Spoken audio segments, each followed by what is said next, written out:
On this episode, I'm going to help you turn your content into cash and advise you on how to tactfully repurpose your social media posts on other channels.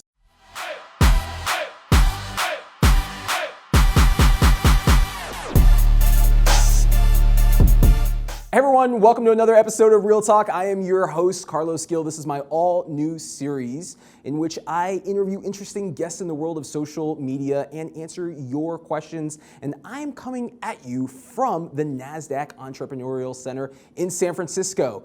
So over the last couple of weeks, you guys have been asking me questions over Instagram. Every single time that I post these Real Talk videos on IG, you guys, the homies, do a really amazing job letting me know what you think about the episodes, but then many of you also ask me some follow-up questions. So on today's episode, I have several questions which came from you on Instagram, and we're gonna get into the first question. I'm trying to transition from posts that consist of my own inspiring quotes to introducing my app. How can I do so?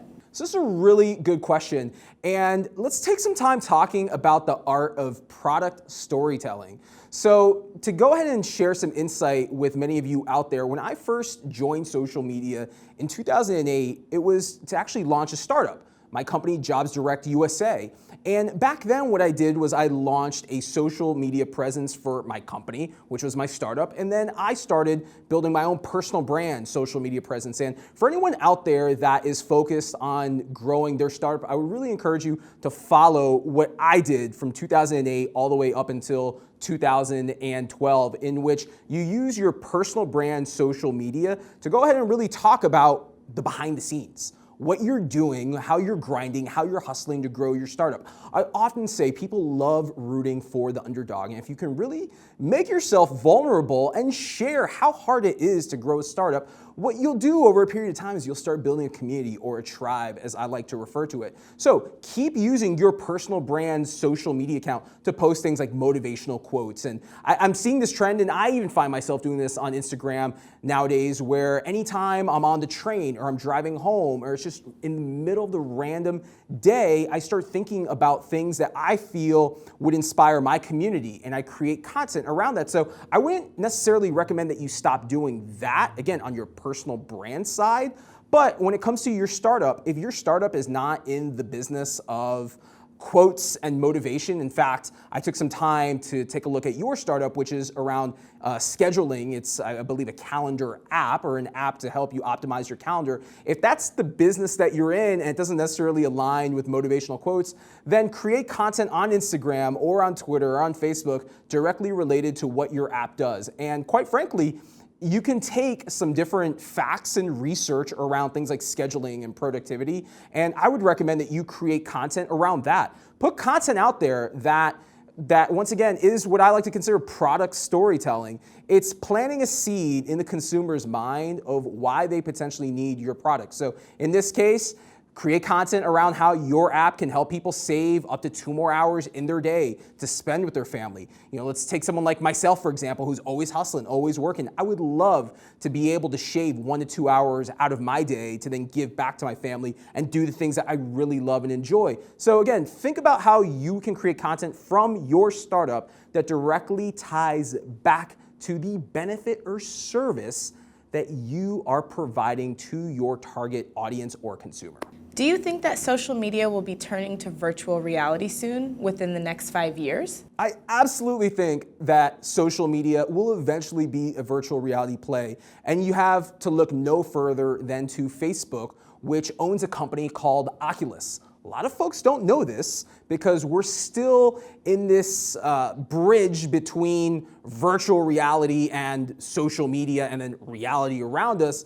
But if you walk into any Best Buy right now, you will see Oculus displays. And Oculus is a company which Facebook previously acquired, which is virtual reality headsets. And from the very first time I ever put on an Oculus headset and saw what virtual reality was from Facebook's point of view, I said, oh my goodness, this is eventually going to be how we communicate, how we make calls, how we consume content, and how we hang out with our friends on social media. So I think over the next 5 years, you'll start to see virtual reality become much more commercialized. It'll be just like when Smartphones came out. A lot of people were still using flip phones. Now today, almost every single person out there that has a cell phone has a smartphone or a smart device. So I think as the prices come down on virtual reality, as virtual reality becomes much more a part of our reality and our ecosystem, I think social media will follow suit. And again, Facebook already owns the hardware. I think when you look at things like Snapchat, which is more of a augmented reality play using things like lenses and filters,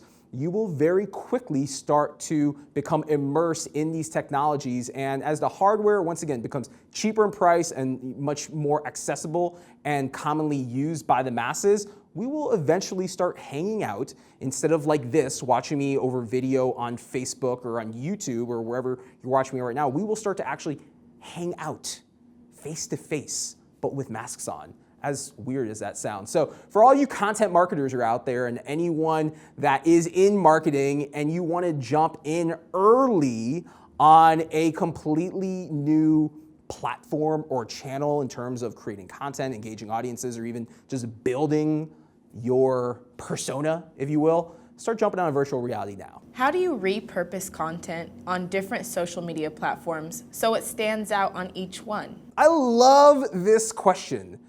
Because let's face it, we only have so much time in the day, and how do you balance going back and forth between Snapchat and Instagram and Facebook and Twitter and LinkedIn and every other social network out there? And we see this happen all the time, and I'm just as guilty, friends, in which we feel tempted to save our Snapchat story or our Snapchat content and go over to Instagram or go over to Facebook and share. I just did it this morning, in which I took a snap from yesterday and I put it on my Facebook page today and then shared it over to my profile. And here's the real talk on Real Talk.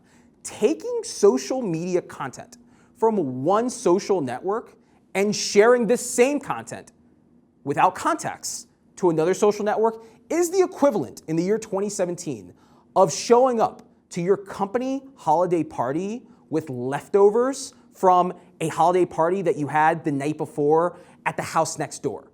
So where I'm going with all this is if you're gonna take content and chop it up and repurpose it like every content marketer out there advises you to do, make sure that you're at least tailoring that content to the network in which you're placing it.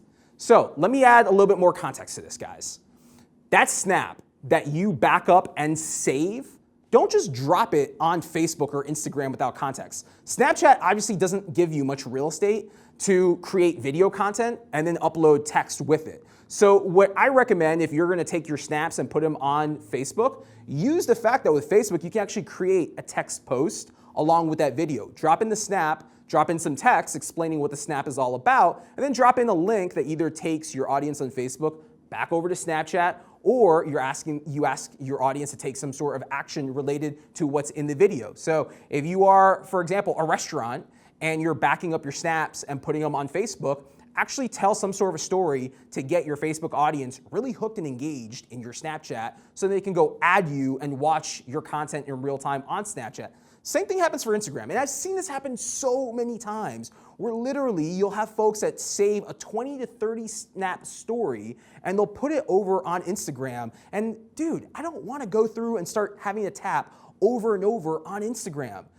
Go ahead and take 1 to 2 snaps, use the tools that Instagram offers you, like stickers and different filters. And one thing that's really cool about Instagram is that you can actually tag people on Instagram. You can tag up to 10 accounts on an Instagram story piece of content. So use those different tools instead of just straight repurposing. What you don't want to do is go ahead and just start posting the same content over and over and over again everywhere, because once you start doing that, now there's absolutely zero reason for me to go ahead and opt in to your account and add you on Snapchat or on Instagram if it's just the same content over and over. And the same thing even applies for Twitter. So look at using some different tools and apps out there. For example, Adobe Spark has a video creation app. It's completely free, in which you can take your Snapchat photos or you can take your Snapchat videos and you can repurpose them by adding images, by adding text, by adding different filters that Snapchat doesn't give you.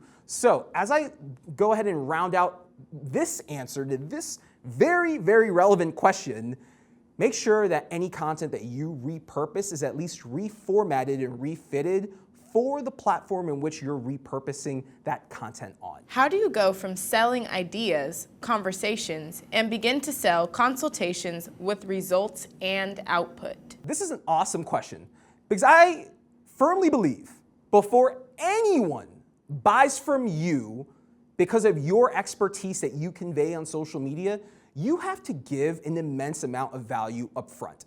And I call this freemium content.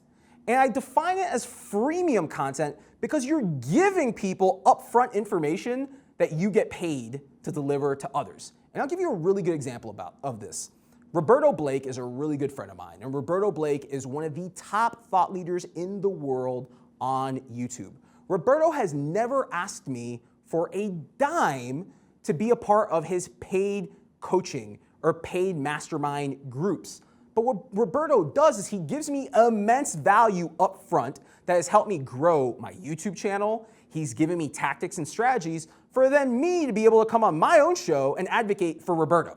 So you see how that whole thing works. So if you give as much value as you possibly can, that value that you're giving out for free is gonna come back and pay itself tenfold. What I don't encourage you to do, and I don't encourage anyone out there, is to jump on the scene and immediately say, come sign up for my paid mastermind or paid group coaching program without giving anyone up front. What you want to do is you want to use social media as resources to educate, motivate, and inspire, and be so damn good at giving away keys to success or content for free that then people are going to come to you and say, where can I get more of this? If you have more people come to you saying, where can I get more of this? Then you're doing something right. And then you can right hook and say to that person, well, you know what? I've got this ebook that I'm selling for 15 bucks, or I've got this course that I'm selling for $97. But once again, think about how you can use Instagram, Twitter, LinkedIn, Facebook, all these channels, even Snapchat, to give away your knowledge, at least a taste of it, for free, get people hooked, and then come with that right hook. And that's a wrap. Thank you so much for watching another episode of Real Talk. Guys, be sure to keep the questions coming. You can add me at CarlosGill83 on Instagram and ask me questions there. Also, be sure to add the NASDAQ Entrepreneurial Center on Instagram at The Center. Once again, guys, keep those questions coming. Be sure to subscribe to my channel if you're watching here on YouTube. Until next time, I will see you on social media. Peace.